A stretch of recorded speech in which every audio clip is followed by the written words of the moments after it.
Hello everyone, welcome to this learning platform. So आज के हम इस लेक्चर में कवर करेंगे क्वांटम मैकेनिक्स का next part, that is hydrogen atom और हाइड्रोजनिक एटम। ओके, जो स्टूडेंट्स अभी इस लेक्चर को देख रहे हैं, मेरी उनसे रिक्वेस्ट है एक बार क्वांटम मैकेनिक्स के प्रीवियस सारे वीडियोस देख लीजिए। ओके, सो स्टार्ट करते हैं हाइड्रोजन एटम और हाइड्रोजनिक एटम्स। बेसिकली दोनों हेडिंग में डिफरेंस क्या है, एक जगह मैंने लिखा है हाइड्रोजन एटम एंड दूसरी जगह मैंने क्या लिखा है, हाइड्रोजनिक एटम्स। तो हाइड्रोजनिक एटम्स का मतलब होता है, हाइड्रोजन एटम बेसिकली मेरा क्या होगा, हाइड्रोजन एटम में एक इलेक्ट्रॉन होता है। तो सिर्फ हम क्या कर रहे थे, श्रोडिंगर वेव इक्वेशन के एप्लीकेशन देख रहे थे, जिसमें हमने पार्टिकल इन 1D बॉक्स देख लिया, Schrodinger particle in 1D box, simple harmonic oscillator देख लिया। नेक्स्ट हम देख रहे हैं क्या, हाइड्रोजन एटम। तो यहाँ पर अलग अलग सिस्टम लेते हैं, जिसमें क्या करते थे, पार्टिकल के मोशन को देखते थे। पार्टिकल इन 1D बॉक्स में, पार्टिकल किस में था, 1D बॉक्स में था, पार्टिकल माइक्रोस्कोपिक पार्टिकल होगा। तो इलेक्ट्रॉन हमने फिर ब्यूटाडाइन का केस ले लिया था, सेम वैसी सिंपल हार्मोनिक ऑसिलेटर बोल दीजिए। अब हाइड्रोजन एटम में क्या होगा, हाइड्रोजन एटम में हाइड्रोजन में सिर्फ एक इलेक्ट्रॉन होता है, तो हम एक इलेक्ट्रॉन के लिए क्या करेंगे, हमारा सॉल्व करेंगे, ये सिस्टम हमारा ये। अब हाइड्रोजनिक एटम्स क्या होगा, ऐसे सारे एटम जिसके अंदर सिर्फ क्या होगा, एक इलेक्ट्रॉन होगा। तो यहाँ पर मैं क्या ले सकती हूँ, लिथियम प्लस ले सकती हूँ, हाइड्रोजन हीलियम लिथियम, लिथियम 2+ आना चाहिए। क्यों, क्योंकि इसका एटॉमिक वेट कितना आएगा, हाइड्रोजन हीलियम लिथियम 2+ लगा देंगे तो एक इलेक्ट्रॉन बचा, हीलियम प्लस बोल दो। ठीक है, हाइड्रोजन हीलियम लिथियम बेरिलियम, आगे आप जितना भी जो भी करना चाहें कर सकते हैं, प्रोवाइडेड सब में कितने होना चाहिए, 1 इलेक्ट्रॉन होना चाहिए। तो देखो इनको अगर मैंने आयनाइजेशन करके इलेक्ट्रॉन्स बाहर निकाल दिए, तो लिथियम 2+ के पास भी 1 इलेक्ट्रॉन बचा, हीलियम प्लस के पास भी क्या बचा, 1 इलेक्ट्रॉन बचा। तो अब ये सारा जो भी हम कुछ करेंगे वो हाइड्रोजन के साथ साथ ये वाले आयंस में भी क्या कर सकते हैं, अप्लाई कर सकते हैं, जिन्हें हम क्या बोलेंगे, हाइड्रोजनिक एटम्स। ओके, तो स्टार्ट करते हैं। सबसे पहले तो हमारा क्या आएगा, इसके अंदर हम देखते हैं कार्टेशियन कोऑर्डिनेट। क्या देखेंगे भाई, कार्टेशियन कोऑर्डिनेट देखेंगे। कार्टेशियन कोऑर्डिनेट्स ये हम ऑलरेडी देख चुके हैं, और ये सभी स्टूडेंट्स को ये पता भी होता है कि कार्टेशियन कोऑर्डिनेट्स क्या कहलाते हैं। ठीक है, तो हमारा क्या होता है, एक्स वाई और z, ये आ गए मेरे कार्टेशियन कोऑर्डिनेट्स, और इनके अकॉर्डिंग हम क्या लिखते थे, डी टाउ लिखते थे।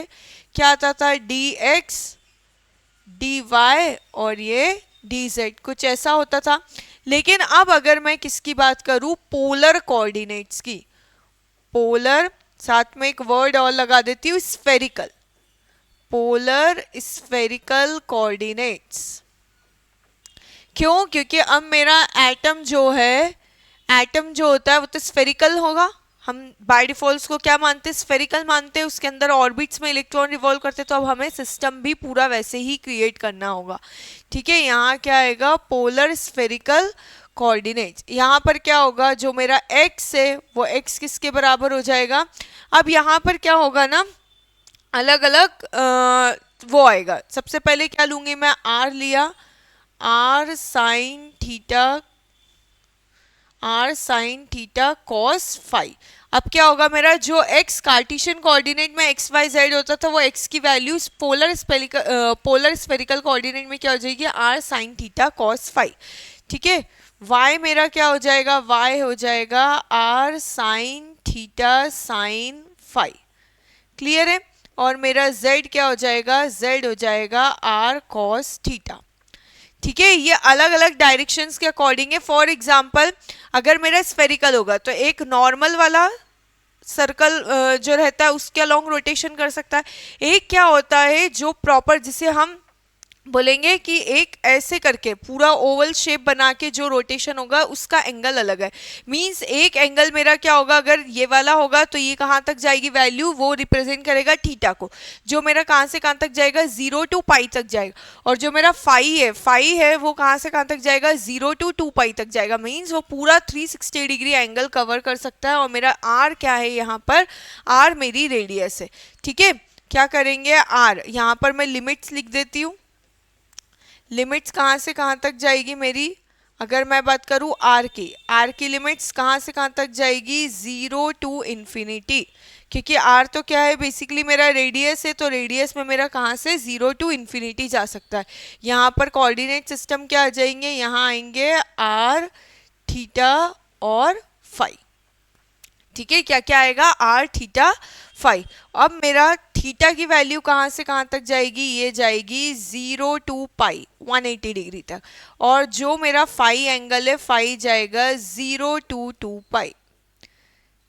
ठीक है, जैसे यहाँ पे x y z Cartesian coordinate चलते हैं, यहाँ पर क्या होगा, पोलर स्फेरिकल कोऑर्डिनेट में एक तो रेडियस आएगी आर, एक एंगल ऐसा वाला आएगा जो नॉर्मल 0 टू कितना जाएगा, 180 डिग्री तक जाएगा, और एक मेरा पूरा जो कंप्लीट जाता है स्फेरिकल, क्योंकि क्या है ये स्फीयर है।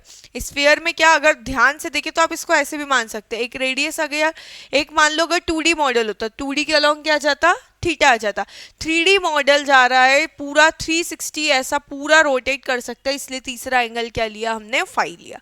ओके, तो ये बेसिकली क्या हो गए मेरे कार्टेशियन कोऑर्डिनेट के करस्पॉन्डिंग पोलर स्फेरिकल कोऑर्डिनेट्स क्या क्या हो सकते हैं वो मैंने लिखा।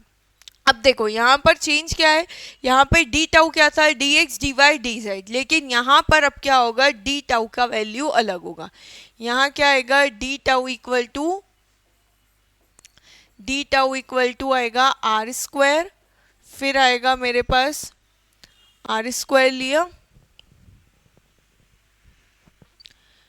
Are square d r, then उसके बाद साइन थीटा डी थीटा, और लास्ट में आएगा मेरे पास क्या, डी फाई।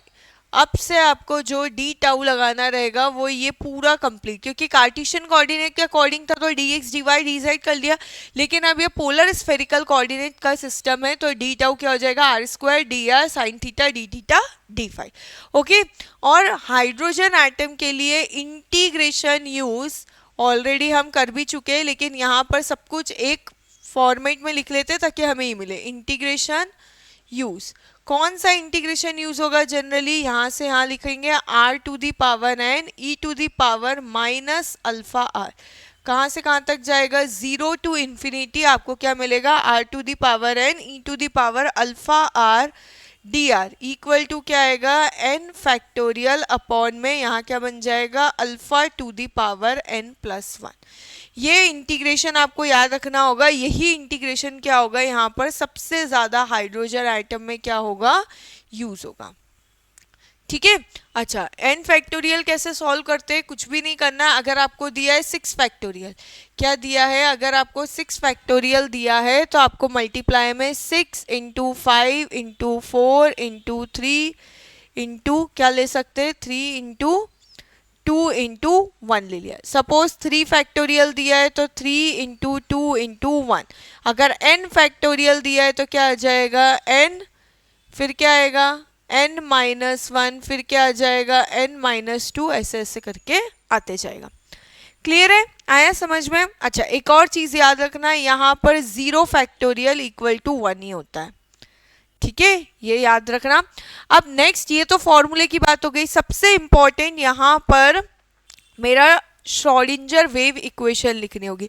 तो श्रोडिंगर वेव इक्वेशन लिखने के लिए Laplacian operator polar spherical coordinates में क्या होगा हम वो देखते हैं। ठीक है, तो यहाँ नेक्स्ट अब मैं क्या कर रही हूँ, नेक्स्ट देखती हूँ क्या, लैप्लासियन, नेक्स्ट सब हेडिंग आएगी क्या, लैप्लासियन ऑपरेटर।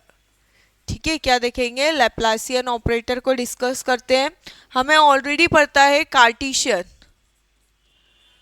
ये क्या लिया मैंने, कार्टेशियन वाला सिस्टम लिया, कार्टेशियन सिस्टम में मेरा क्या होता था, लैप्लासियन ऑपरेटर क्या होता है, ये उल्टा ट्राइंगल बनाते, क्या आई थी वैल्यू इसकी, डो, अच्छा स्क्वायर ही ले लेते, तो डो स्क्वायर बाय में doh x square plus dough square upon में doh y square plus dough square upon में डो जेड स्क्वायर।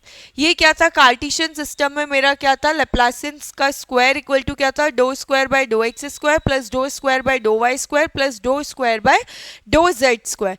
और अगर मैं यहाँ पर अब बात करती हूँ polar polar spherical system,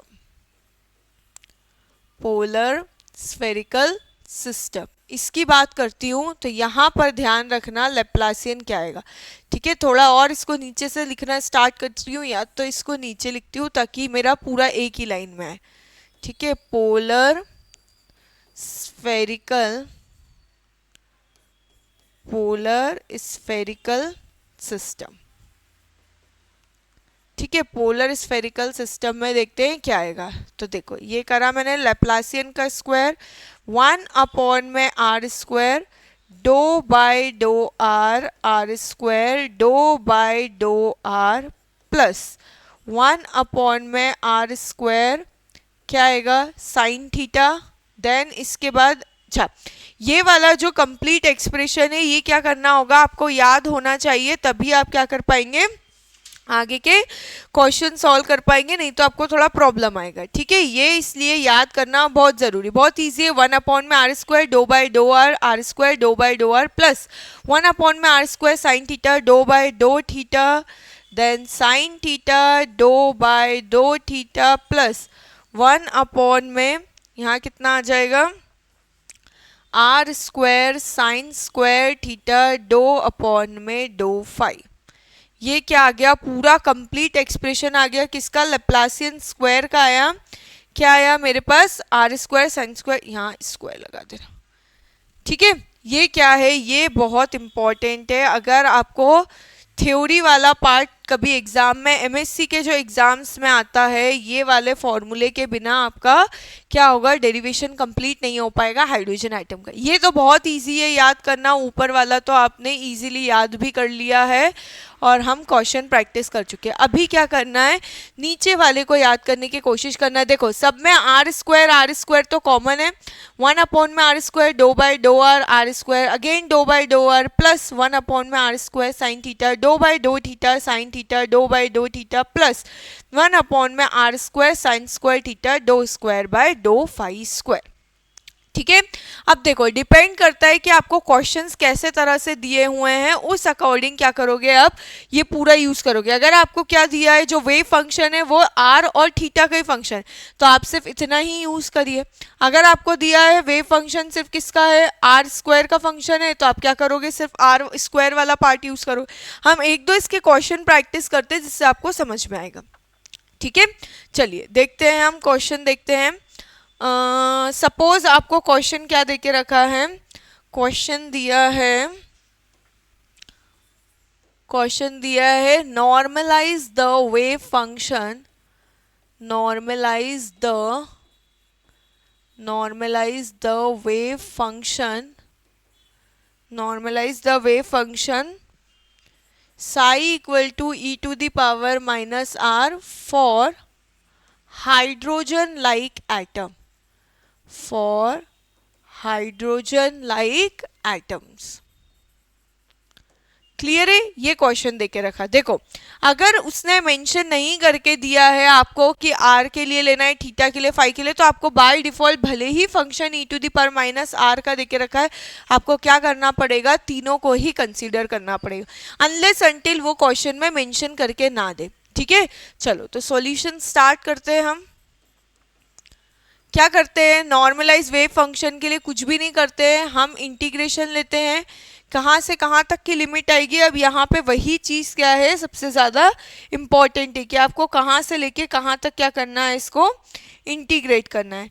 clear है, अब देखो यहाँ पर हम क्या करेंगे, हमारा जो वेव फंक्शन है क्या आएगा, 0 टू इन्फिनिटी आएगा। क्या करते हैं उसके बाद हम साई स्टार, और यहाँ क्या लिखा जाता है, डी टाउ। चाहो तो अगर ये लिमिट्स नहीं भी लगानी है तो ये हमारा ऐसा रहता है। ठीक है, इसको हम सॉल्व करते हैं, इसकी वैल्यू किसके, जो भी आंसर आता है, आंसर को नॉर्मलाइज वेव फंक्शन के लिए क्या करते हैं, इंटीग्रेशन का जो भी आंसर आता है उसको रेसिप्रोकल करते हैं, रेसिप्रोकल करके क्या लगा देते हैं, उसके अंदर अंडर रूट लगा देते हैं। ठीक है, अंडर रूट लगा देते हैं। अब देखो इसको सॉल्व कैसे करेंगे, सबसे इंपॉर्टेंट है, अब यहाँ पर कितने चलेंगे, 3 इंटीग्रल चलेंगे, first integral, second integral, third integral. क्यों, पहली की लिमिट आएगी 0 टू इन्फिनिटी, दूसरे की लिमिट 0 टू पाई, तीसरे की लिमिट 0 टू 2 पाई। क्लियर है, ये सारे आएंगे। अब कैसे आएंगे? सबसे पहले हमारा वेव फंक्शन क्या दिया है, e to the power minus r दिया है। ये किसके आ जाएगा, ये अच्छा डी टाउ की वैल्यू भी क्या होती है हमारी, डी टाउ की वैल्यू क्या होती है हम ऑलरेडी कर चुके हैं। मेरी डी टाउ की वैल्यू कितनी होती है, डी टाउ की वैल्यू होती है, क्या लिखी थी हमने डी टाउ की value, d tau equals to r square d r sine theta d theta और लास्ट में क्या था डी फाई। ये क्या थी मेरी डी टाउ की वैल्यू थी। पोलर स्फेरिकल कोऑर्डिनेट सिस्टम है तो यही वैल्यू मुझे क्या करना पड़ेगा यहाँ पर पुट करना होगा। ठीक है, पुट करूंगी तो क्या आ जाएगा मेरा यहाँ पर आर स्क्वायर आएगा डी आर आएगा, फिर क्या आएगा साइन थीटा आएगा डी थीटा आएगा और लास्ट में क्या आएगा डी फाई आएगा। अब हम क्या करते हैं, जिसकी लिमिट जो है उसके अकॉर्डिंग इसको सेपरेट कर लेते हैं। तो सबसे बेस्ट है हम इसको क्या कर सकते हैं, सेपरेट करना स्टार्ट करते हैं। सेपरेट कैसे, ये क्या आएगा 0 टू इन्फिनिटी करेंगे e to the power minus r square, ये क्या आ गया डी आर आ गया। नेक्स्ट क्या करेंगे 0 टू पाई करेंगे, ये क्या आ जाएगा साइन थीटा डी थीटा, क्योंकि ये थीटा की लिमिट्स थी। नेक्स्ट क्या करेंगे 0 टू 2 पाई करेंगे और क्या आ जाएगा सिर्फ हमारे पास डी फाई बचेगा। ये क्या करा, जिसका जो इंटीग्रल है हमने उसको सेपरेट करा, क्योंकि वैसे भी अगर आप क्या करोगे इसको ऐसे भी लिख सकते हो, ये ब्रैकेट लगाया, ये वाला इसके लिए ब्रैकेट हो जाएगा, फिर फर्दर सॉल्व करोगे तो ये वाला क्या होगा, ये आ गया, ये लास्ट ब्रैकेट ये वाला लग जाएगा किसके बाहर, इसके बाहर। एक काम करते हैं इसको थोड़ा सा मैं इरेज कर देती हूँ, ऑलरेडी हमको वैल्यू तो पता लगी गई है क्या है, वहाँ पे वापस से लिख दूंगी मैं। ठीक है, ये क्या होगा डी थीटा और यहाँ पर ये क्या आ जाएगा, ये ब्रैकेट क्लोज और ये क्या आ गया डी फाई। कुछ ऐसे था, मैंने क्या करा सबको सेपरेट कर दो, सेपरेट करके भी हमारे पास वही हो जाएगा। क्लियर है, क्यों, क्योंकि अगर ये टर्म आर के लिए इंटीग्रेशन करोगे भी उसका तो क्या आएगा वही आगे उसके लिए, तो वो कांस्टेंट बन जाएगा। ऐसा क्यों कर दिया मैंने सेपरेट, क्योंकि देखो डी आर का जो भी आंसर आएगा वो आर के टर्म्स में आएगा। तो आर के लिए जब थीटा के लिए उसका इंटीग्रेशन करेंगे तो आर वाली टर्म तो कांस्टेंट हो गई, कांस्टेंट हो गई तो वैसे उसको बाहर निकाल दोगे। ठीक है, फिर जब साइन थीटा और आर अब दोनों क्या हो गए फाई के लिए कांस्टेंट बन गए तो वो वैसे ही कांस्टेंट बन के बाहर निकल गए। इसलिए मैंने क्या करा इनको प्रॉपर अलग अलग सेपरेट कर दिया, क्योंकि एक वेरिएबल आर है तो आर के लिए थीटा और फाई कांस्टेंट होगा तो वो वैसे ही बाहर निकल जाएगा। ठीक वैसे ही अगर थीटा के लिए कर रही हूँ तो आर और फाई कांस्टेंट है तो वैसे ही बाहर, तो हम क्या करते हैं सबको प्रॉपर पहले से ही सेपरेट कर देते। हमेशा आपको ये चीज ऐसे ही करनी है। ठीक है, यहाँ पर मैं लिख देती हूँ डी टाउ इक्वल्स टू कितना आता है r square d r sine theta d theta और क्या आएगा साथ में डी फाई। क्लियर है, आया इतना समझ में। अब देखो मैंने बोला था कि वो इंटीग्रेशन का फॉर्मूला याद करना बहुत ज़रूरी है, क्योंकि हमें बार बार यूज होगा। क्या था formula 0 to infinity r to the power n e to the power minus alpha r d r equal to n factorial upon में alpha to the power n plus 1। Alpha means कोई भी constant. ठीक है, ये वाला formula हमको क्या करना है यहाँ पर यूज करना है। यूज करते हैं, क्या है यहाँ पर r to the power n, n की वैल्यू 2 है और अल्फा की वैल्यू कितनी है, अल्फा की वैल्यू है 1। ठीक है, तो स्टार्ट करते हैं। क्या था integration 0 to infinity r square e to the power minus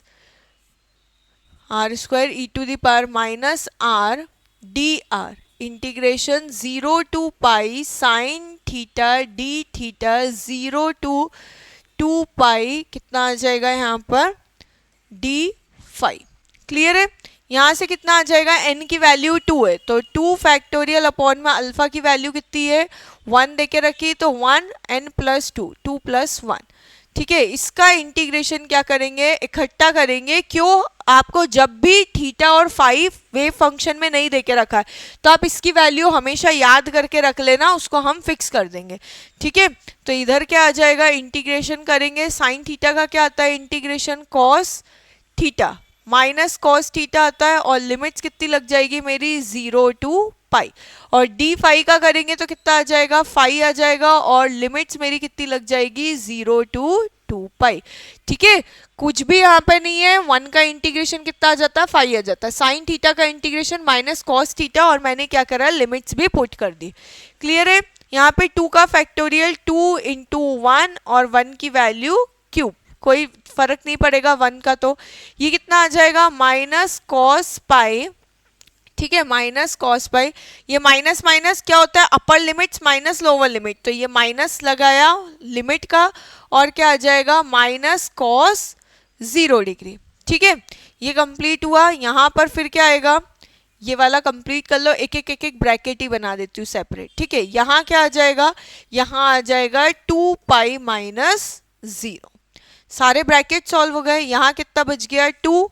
यहाँ क्या आ गया, कॉस पाई की वैल्यू क्या होती है, हम ऑलरेडी कर चुके हैं, ये क्या है, हमने जो n पाई करा था, n की वैल्यू यहाँ क्या है, 1 आएगी।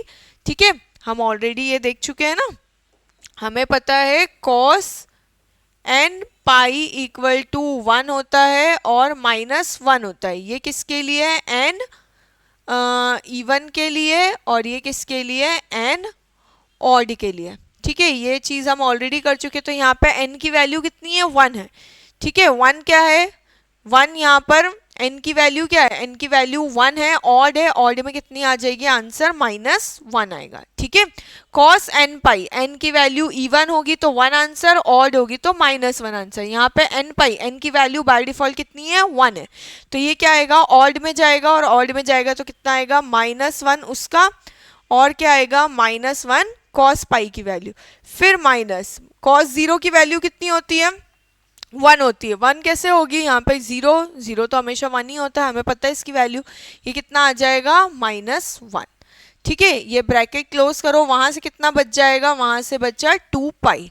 यहाँ कितना आ गया, 2 आया, और ये कितना आया, -1 1 बन जाएगा, ये -1 कितना बन जाएगा, 1 बन जाएगा, और ये कितना आ गया, 2 पाई। ये कितना हो जाएगा, यहाँ पर मेरे पास 2, और अंदर कितना बचा, 2 इंटू 2 कितना हो जाएगा, 4 पाई। तो फाइनल आंसर मेरा ये वाले इसका कितना आ गया, अगर मैं सॉल्व करूँ तो कितना आ रहा है, 2 4 जा 8 आ रहा है समथिंग मेरा। ठीक है, कितना आ रहा है, एक सेकेंड, यहाँ पर अपन ने क्या लिया था, e⁻⁻r लिया था, बट अपन ने एक चीज की यहाँ पे मिस्टेक कर दी है। वो मिस्टेक क्या करी है, अपन ने यहाँ पे क्या लिखा था, साई स्टार लिखा था। फंक्शन का 2 बार मल्टीप्लीकेशन होगा, और मेरा साई कितना आ रहा है, e⁻⁻r, तो यहाँ क्या बन जाएगा, बेसिकली अगर मैं इसको देखूंगी तो इसका क्या हो जाएगा, स्क्वायर होगा, तो ये क्या बनेगा, e⁻⁻2r।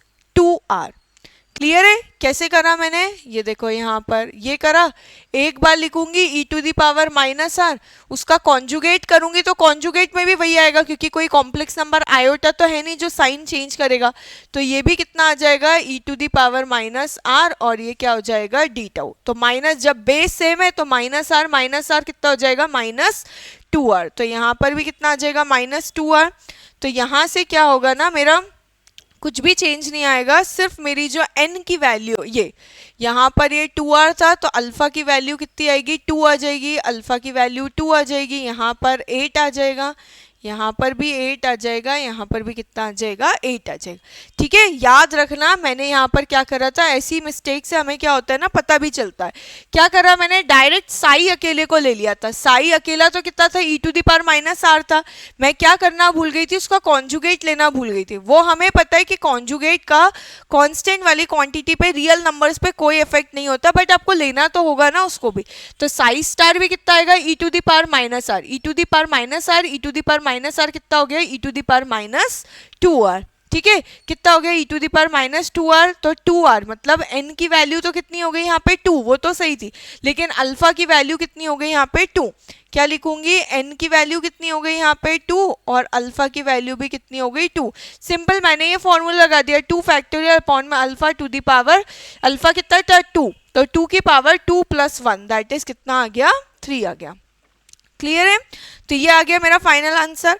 अब इसको यहाँ से कैंसिल करूंगी तो ये कितने टाइम्स में जाएगा, ये कुछ ऐसा आ गया 4 टाइम्स में, तो बेसिकली यहाँ पे मेरे पास क्या बच रहा है, यहाँ पर फाइनल आंसर मेरे पास आ रहा है पाई।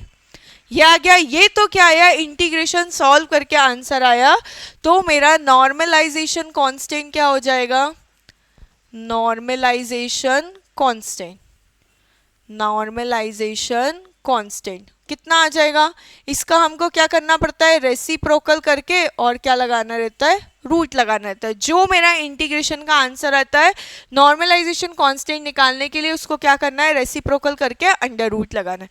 ठीक है, तो क्या हो जाएगा मेरा desired normalised wave function, desired normalised wave function, normalised wave function कितना हो जाएगा, 1 में root pi e to the power minus r. क्या हो गया अब ये नॉर्मलाइज्ड वेव फंक्शन। ओके, अच्छा अब एक चीज यहाँ पर समझने वाली ये है, आपको टाइम सेव करना है।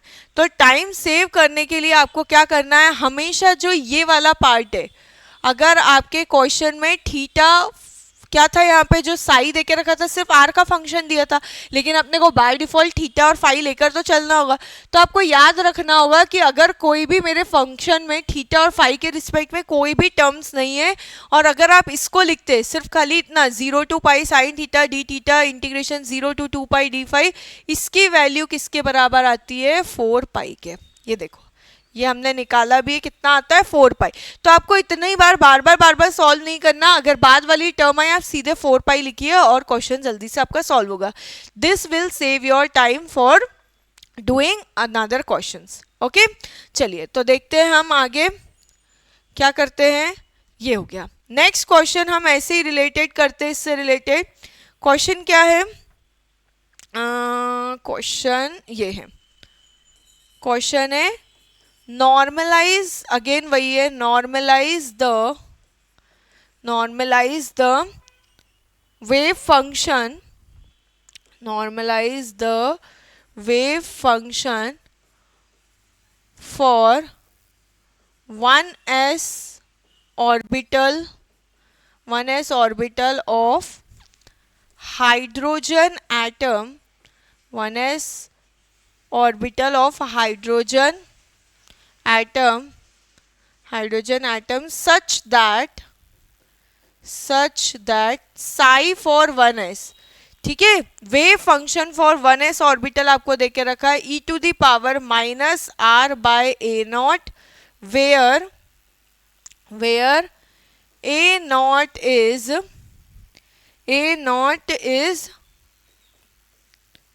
Bohr radius, where a naught is Bohr radius।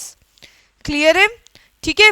देखो ये क्या है, बोहर रेडियस है, किसकी वैल्यू, ए नॉट क्या है, मेरा बोहर रेडियस है। क्लियर है, और आपको क्या देके रखा है, वेव फंक्शन देके रखा है। देखो हमने अभी तक जितने भी क्वेश्चंस करे, हम क्या करते हैं, पहले वेव फंक्शन का यूज करके सब कुछ निकाल लेते हैं, एवरेज उसकी वैल्यू निकाल लेते हैं, प्रोबेबिलिटी निकाल लेते हैं, ठीक है। उसके बाद उसका नॉर्मलाइज वेव फंक्शन निकाल लेते हैं। सब कुछ निकालने के बाद हम जब हमको वो वेव फंक्शन अच्छी तरह से याद हो जाता है, उसके बाद हम सॉल्व करते हैं कि वो वेव फंक्शन कहाँ से है। जैसे for example particle in 1D box करा था, तो हमने √2/L साइन n पाई x/L सारी जगह ये क्या करा, फॉर्मूला यूज करके सारे क्वेश्चन सॉल्व कर लिए। देन उसके बाद श्रोडिंगर वेव इक्वेशन का यूज करके हमने क्या करा था, ये वेव फंक्शन डिराइव करा था। अभी भी हम सेम करेंगे। क्या करेंगे, हम पहले पूरे वेव फंक्शन का यूज करके सारे कैलकुलेशन करना सीख जाएंगे, देन हम श्रोडिंगर वेव इक्वेशन का यूज करके ये वेव फंक्शन डिराइव करना सीखेंगे। ठीक है, कि ये कहाँ से आए, e to the power minus r by a naught, या जो भी वेव फंक्शन है वो कहाँ से आया, वो हम बाद में डिराइव करना सीखेंगे। ओके, चलिए स्टार्ट करते हैं यहाँ पर। चलिए नेक्स्ट में स्टार्ट करते हैं।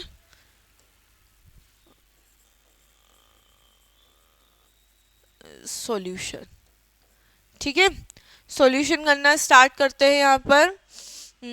देखो आर और ए नॉट में कंफ्यूज मत होना। आर बेसिकली क्या होगा ना, आप कोई भी एटम को स्फेरिकल ले रहे तो वो क्या होगी, बेसिकली मेरे पास वो एटम की रेडियस के रिस्पेक्ट में चल रहा है, एट थीटा फाई और आर, ठीक है। और ये यहाँ पर क्या है स्पेसिफिक, अगर मैंने 1s ऑर्बिटल लिया तो 1s ऑर्बिटल के रिस्पेक्ट में क्या है मेरी बोहर रेडियस है। ओके चलिए स्टार्ट करते हैं। सबसे पहले तो मेरा साई क्या देके रखा है, e to the power minus r by a naught. किसके लिए देके रखा है, ये क्या दिया है, psi 1s e to the power minus r by a naught. Clear है, ये देके रखा है। अभी क्या करेंगे, यहाँ पर हम सॉल्व करना स्टार्ट करते हैं। हमको नॉर्मलाइजेशन कांस्टेंट निकालना है, वही साई स्टार करेंगे 1s का और यहाँ क्या आएगा डी टाउ। करती हूँ अब मैं स्टार्ट 0 से इन्फिनिटी, पहले से ही सेपरेट कर देती हूँ, e to the power minus r by a nought, r square क्या आ जाएगा डी आर आ जाएगा हमें, क्योंकि पता है डी टाउ कितना होता है, r square d r sine theta d five. Clear है। नेक्स्ट क्या आएगा यहाँ पे 0 टू पाई आ जाएगा, कितना आएगा साइन थीटा डी थीटा, यहाँ क्या आएगा 0 टू 2 पाई और ये कितना आएगा डी फाइव। ऑलरेडी मैं लास्ट क्वेश्चन में बता चुकी हूँ, इसकी वैल्यू कितनी आएगी 4 पाई। उसको हमको बार बार अब सॉल्व करने की जरूरत नहीं है, टाइम सेव करना है हमको। क्लियर है। चलो यहाँ पर देखते हैं, यहाँ पर क्या होगा, यहाँ पर वैल्यू क्या है, इंटीग्रेशन सॉल्व करेंगे तो n की वैल्यू कितनी आ गई, n की वैल्यू तो 2 आ गई। अल्फा की वैल्यू कितनी आएगी, यहाँ पे अल्फा की वैल्यू आई 1 अपॉन में ए नॉट। ठीक है, जो भी आर को छोड़ के जो भी कांस्टेंट है वो पूरा कितना आ जाएगा, वो कितना आएगा अल्फा की वैल्यू क्या आता है हमारे पास n फैक्टोरियल, दैट इज 2 का फैक्टोरियल करेंगे, अल्फा की वैल्यू कितनी है 1 अपॉन में ए नॉट और कितना आ जाता है 2 + 1 दैट इज ये।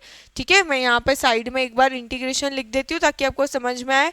क्या आता था इंटीग्रेशन में, r to the power n e to the power minus alpha 0 to infinity d r equal to क्या होता था एन फैक्टोरियल अपॉन में alpha to the power n + 1। ये आता था मेरा इंटीग्रेशन, ये था। यहाँ पर मेरा क्या है, n की वैल्यू कितनी आ गई, n की वैल्यू 2 आ गई और अल्फा क्या होता है, r माइनस आर को छोड़ के जो भी कांस्टेंट बच रहा है वो कितना आ जाएगा, अल्फा आ जाएगा। क्लियर है, ये फॉर्मूला मैंने यूज करा है यहाँ पर, ऐसा का ऐसा यूज करा है। यहाँ पर बाकी वाली टर्म कितनी आ गई मेरे पास, 4 पाई आ गई। क्लियर है, चलिए स्टार्ट करते हैं अब इसको सॉल्व करना। 2 का फैक्टोरियल 2 ही आता है, 2 × 1 आएगा और क्या बचा 1 अपॉन में ए नॉट का क्यूब आएगा। 1 का क्यूब करेंगे तो एज इट इज, चाहो तो अगर आपको समझ नहीं आ रहा हो तो इसका क्यूब कर लो पहले। साथ में क्या बचा 4 पाई। आगे और देखते हैं क्या होगा, ये ऊपर चले जाएगा तो ये बचा मेरे पास 8 पाई ए नॉट का क्यूब। आया समझ में। तो बेसिकली मेरे पास ये क्या आ गया, मेरे पास ये आ गया फाइनल आंसर आ गया। ठीक है, अगेन फिर से वही गलती करी है हम लोगों ने, क्या नहीं करा, साई स्टार नहीं करा तो 2 का मल्टीप्लाई रह गया, 2 का मल्टीप्लाई रह गया तो यहाँ पे भी 2a नॉट, यहाँ पर भी 2a नॉट, यहाँ पर भी कितना आ जाएगा 2। अब की बार क्या होगा तो नीचे भी कितना आ जाएगा, ये मेरे पास 8 आएगा। ठीक है, मैंने दोनों क्वेश्चन करे, दोनों क्वेश्चन में जान बूझकर मैंने मिस्टेक्स करी, क्योंकि 90% लोग जब हाइड्रोजन एटम सॉल्व करते हैं तो साई स्टार करना भूल जाते हैं। तो मैंने जान बूझकर ये मिस्टेक करी है, साई स्टार की जगह एक ही बार मैंने क्या लिखा, साई की वैल्यू, क्योंकि जनरली हमारे पास जब भी कॉम्प्लेक्स नंबर नहीं आता है ना वेव फंक्शन में तो हम कॉन्जुगेट करना भूल जाते हैं। और अगर हम ये गलती अभी करते हैं तो हमें एग्जाम टाइम में तुरंत क्लिक होती है कि हमको क्या करना है, साई स्टार 2 बार करना है, तो ये क्या होगा स्क्वायर में जाएगा तो क्या होगा वेव फंक्शन के साथ 2 का मल्टीप्लाई होगा। देखो पूरा क्वेश्चन चेंज हो गया उसकी वजह से। तो अब मेरे पास यहाँ पे फाइनल आंसर कितना आया, पाई ए नॉट का क्यूब। ये तो क्या हो गया, इंटीग्रेशन का आंसर आ गया। अब मैं क्या करूंगी, अगर नॉर्मलाइजेशन कांस्टेंट निकालूंगी कितना आ जाएगा मेरा, नॉर्मलाइजेशन कांस्टेंट। ठीक है, नॉर्मलाइजेशन कांस्टेंट मेरा कितना आ जाएगा, इसका रेसिप्रोकल करा, रेसिप्रोकल करने पे क्या आया, पाई ए नॉट का क्यूब। और फिर क्या करना रहता है हमको, इसका रूट करना होता है। तो ये रूट के लिए मैं 1/2 भी लिख सकती हूँ। तो ये मेरा फाइनल क्या बन जाएगा, 1 अपॉन में रूट पाई और ये कितना आ जाएगा ए नॉट और इसकी कितनी आ जाएगी, ये 3/2 आ जाएगा। तो ये क्या हो गया, बेसिकली मेरा नॉर्मलाइजेशन कांस्टेंट हो गया। और मेरा फंक्शन कितना हो जाएगा फिर, साई 1s इक्वल टू क्या करूंगी मैं, 1 में root pi a naught 3/2 e to the power minus r by a naught. Clear है? ये क्या आ गया मेरा फाइनल वेव फंक्शन आ गया। डन? आया समझ में? दोनों क्वेश्चन में एक ही गलती हमने यहाँ पर ध्यान दी है कि हम साई स्टार जब करते हैं तो हम 2 बार लेना भूल जाते। मैंने जानबूझकर ये करा ताकि आपको एग्जाम टाइम में याद रहे कि हमको डबल टाइम क्या लेना है, वेव फंक्शन को लेना है, दैट इज उसका क्या होगा, स्क्वायर होगा। अगर वहाँ पर क्या होता है, कॉम्प्लेक्स नंबर नहीं होता है, रियल नंबर होता है, तो हम क्या करते हैं, कंप्लीटली भूल जाते हैं कि वहाँ पे हमको क्या करना है, स्क्वायर करना। ओके ये हुआ यहाँ तक। चलिए next question, normalise wave function की कर लिए। अब हम एक क्वेश्चन करते हैं, फाइंड आउट द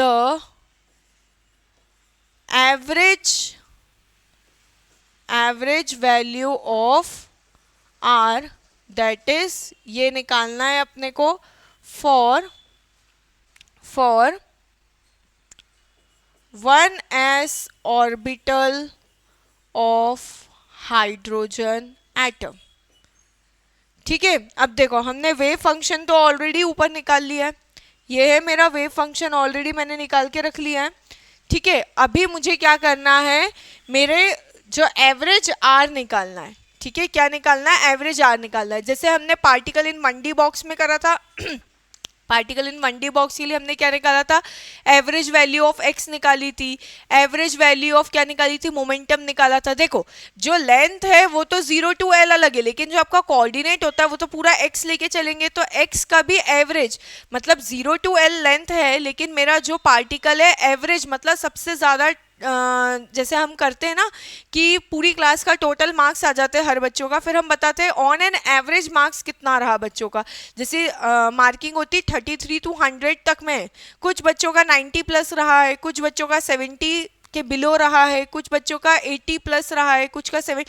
तो ऑन एन एवरेज में क्या बोलूंगी कि 75 to 80 वाले क्या है, एवरेज है इनका। ठीक है, तो ठीक वैसे ही मेरा क्या था, पार्टिकल इन 1D बॉक्स में हमने देखा था कि एक्स की एवरेज वैल्यू निकाली थी, तो वो आई होगी कुछ वैल्यू लाइक L/2 है, मतलब मेरा particle most of the time middle of the box में स्पेंड करता है टाइम। ठीक है, तो ठीक वैसे ही मेरा ए नॉट तो क्या है, वो तो रेडियस हो गया प्रॉपर, लेकिन क्या है आर मतलब कितना रेडियस के, मतलब एक एवरेज क्या है आर की वैल्यू, आर बेसिकली रेडियस बोले या एक डिस्टेंस बोले। ठीक है, कितना डिस्टेंस है on an average hydrogen atom का जहां पे मेरा इलेक्ट्रॉन के मिलने का सबसे ज्यादा क्या रहेगा, चांसेस रहेगा। तो हम यहाँ पर सॉल्व करते हैं, हमें ऑलरेडी क्या है यहाँ पर फॉर्मूला तो पता है। फॉर्मूला क्या है मेरा, सॉल्यूशन देखते हैं। फॉर्मूला क्या है एवरेज का, किसका निकालना है, एवरेज आर का निकालना है। कैसे निकलता है, इंटीग्रेशन, यहाँ क्या लगाएंगे, साई लगाएंगे, साई स्टार। किसका एवरेज निकालना है, बेसिकली आर कैप लगेगा, यहाँ क्या आएगा, साई आएगा। अब क्या होगा नेक्स्ट, इसमें याद रखना, इसमें हम साथ में क्या लेते हैं, डी टाउ।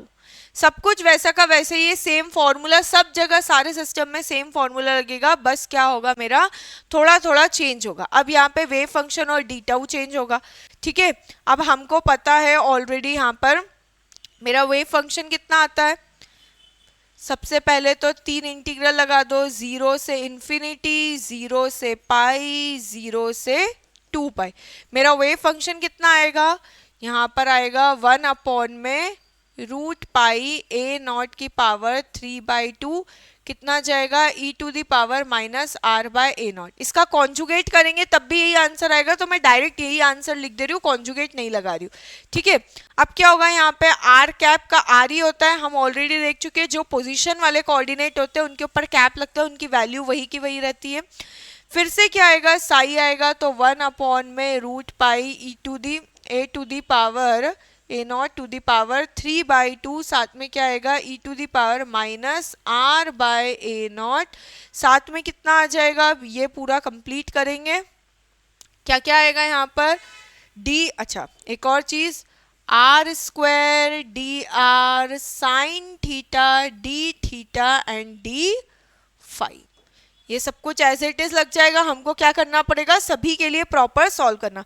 अगेन मेरे वेव फंक्शन में कहीं अभी थीटा और फाई का कोई आया नहीं है, तो मैं क्या करूंगी, पीछे वाला इंटीग्रेशन की वैल्यू मुझे ऑलरेडी पता है। अब देखो यहाँ पर चूंकि क्या है, कोई भी ऑपरेटर ऐसा नहीं आया है, लाइक इंटीग्रल के टर्म्स में कोई भी ऑपरेटर नहीं आया है, ना कोई डिफरेंशिएशन के टर्म्स में आया, तो हम क्या कर सकते हैं, ये तो आर तो एक तरह से स्केलर हो गया, दोनों को मल्टीप्लाई हम करके डायरेक्ट वेव फंक्शन लिख सकते हैं। ठीक है, तो ये क्या लिख देती हूँ मैं यहाँ पर, डायरेक्ट स्टार्ट करती हूँ। कितना आ जाएगा, ये करा मैंने इंटीग्रेशन 0 टू इन्फिनिटी, बाहर निकाल देती हूँ कांस्टेंट, कितना आ जाएगा 1 अपॉन में पाई आ जाएगा, रूट पाई पाई बन गया, और कितना आ गया ए नॉट, कितना आएगा 3/2 प्लस 3/2, नीचे का है 6/2 आ गया, दैट इज कितना बन जाएगा ये मेरा क्यूब आ जाएगा। ऐसे ही होगा, क्या था मेरे पास, अगर मैं उसको ऐसे लिख दूँ ए नॉट का क्यूब, रूट लिख देती हूँ, एक ही बात है, ये क्या करूंगी ए नॉट का क्यूब, क्या लिख दिया रूट, तो ये कितना बन जाएगा ए नॉट का क्यूब हो जाएगा। या फिर इसी चीज को आप कैसे लिख सकते हो, ए नॉट 3/2, ए नॉट कितना आ गया 3/2, तो इसको क्या करेंगे, अगर पावर सेम है तो ए नॉट 3/2 प्लस कितना आ गया 3/2, कितना हो जाएगा ये ए नॉट 6/2, कितना आ गया आंसर वापस से ए नॉट बाई 3। ऐसे कर लो या फिर इसको ऐसे कर लो, दोनों एक ही चीज़ है। ठीक है, ये बेसिकली नीचे वाला कहाँ से आया मैंने उसको ही बताया है। क्लियर है, आया समझ में? चलिए आगे देखते हैं हम। मैंने कुछ भी नहीं करा है, मैंने अभी क्या करा है, ये जो दोनों फंक्शन है ये वाला और ये वाला, इन दोनों को क्या करा है मल्टीप्लाई करके लिखा है, क्योंकि आर तो जस्ट एक क्या है स्केलर क्वांटिटी। अगर यहाँ पे डिफरेंशिएशन डी बाय सपोज वह आर, जैसे हमने पार्टिकल इन 1D बॉक्स में करा था, वहाँ पे पी एक्स था, पी एक्स के लिए क्या करना पड़ रहा था, आई एच का 2/2 करना पड़ रहा था, 2/2x कर, तो उसमें यहाँ पर लगाना पड़ेगा, ठीक है, ऑपरेटर को फंक्शन पर चूंकि ये तो आर है तो हम आर को डायरेक्ट लेके इन दोनों को मल्टीप्लाई करा, तो रूट पाई कितना हो गया पाई, a naught 3/2 into A naught 3/2 कितना हो गया ए नॉट क्यूब। क्लियर है? चलिए तो ये करा, कितना आ गया अब यहाँ पर हमारे पास बचा e to the power -2r upon में ए नॉट। क्लियर है, यहाँ पर यही आया है इसका वेव फंक्शन। ये कितना था r बाय ए नॉट, और r बाय ए नॉट दोनों को करेंगे कितना हो जाएगा -2r बाय ए नॉट, साथ में क्या बचा r आ गया मेरे पास। ठीक है, r कौन सा, वो ऑपरेटर वाला r है, क्या आ जाएगा यहाँ पर, अच्छा ये r ऑपरेटर वाला r और दूसरा ये डी टाउ वाला r स्क्वायर, और क्या बचा है dr। नेक्स्ट कितना आएगा, 0 से पाई आएगा, कितना साइन थीटा डी थीटा, 0 से 2 पाई कितना आ जाएगा डी फाई। ऑलरेडी मुझे ये बाद वाले पोर्शन की वैल्यू पता है कितनी है 4 पाई, डायरेक्टली मैं उसको लिख दूंगी यहाँ पर, कितना आएगा यहाँ पर 1 अपॉन में पाई ए नॉट का क्यूब, ये कितना आया 0 टू इन्फिनिटी, आर का कितना आया cube e to the power -2r by में ए नॉट। क्लियर है, ये कितना बन गया बाद वाला पार्ट 4 पाई, इसको कुछ ऐसे कर देते हैं सही, 4 पाई को आगे लेकर आ जाओ तो क्लियर रहेगा, हमको प्रॉब्लम नहीं आएगी। ए नॉट का क्यूब यहाँ पर सॉल्व करेंगे, कितना आएगा n फैक्टोरियल, n की वैल्यू कितनी आई यहाँ पे, n की वैल्यू 3 है और अल्फा की वैल्यू कितनी है -2 बाय ए नॉट। सॉल्व करते हैं तो कितना आएगा, 3 का फैक्टोरियल लेंगे, 3 फैक्टोरियल अपॉन में अल्फा की वैल्यू -2 बाय ए नॉट, और कितना आ जाएगा 3 + 1, दैट इज कितना हो गया 4 हो गया। क्लियर है, अभी क्या करेंगे इसको सॉल्व करते हैं, कितना आएगा यहाँ से पाई कैंसिल कर देती हूँ, 4 अपॉन में ए नॉट का क्यूब, ये कितना आ गया 3 फैक्टोरियल मीन्स 3 इंटू 2 इंटू 1, यहाँ क्या बचेगा, ये यहाँ पर माइनस नहीं लगा हुआ है, नहीं तो आप कंफ्यूजन हो जाए, माइनस नहीं है, डायरेक्ट 2 बाय ए नॉट, ये आया, यहाँ पर भी ये माइनस नहीं आएगा, 2 बाय ए नॉट डायरेक्ट। ठीक है, कितना हो गया यहाँ पे 2 का क्यूब 4 आ जाएगा, 2 की पावर 4, और ये ए नॉट ऊपर गया, ए नॉट की पावर कितनी आ गई 4 आ गई। क्लियर है, अब अगर यहाँ ध्यान दो तो ये क्या होगा, ए नॉट की पावर 4 से ए नॉट क्यूब कैंसिल।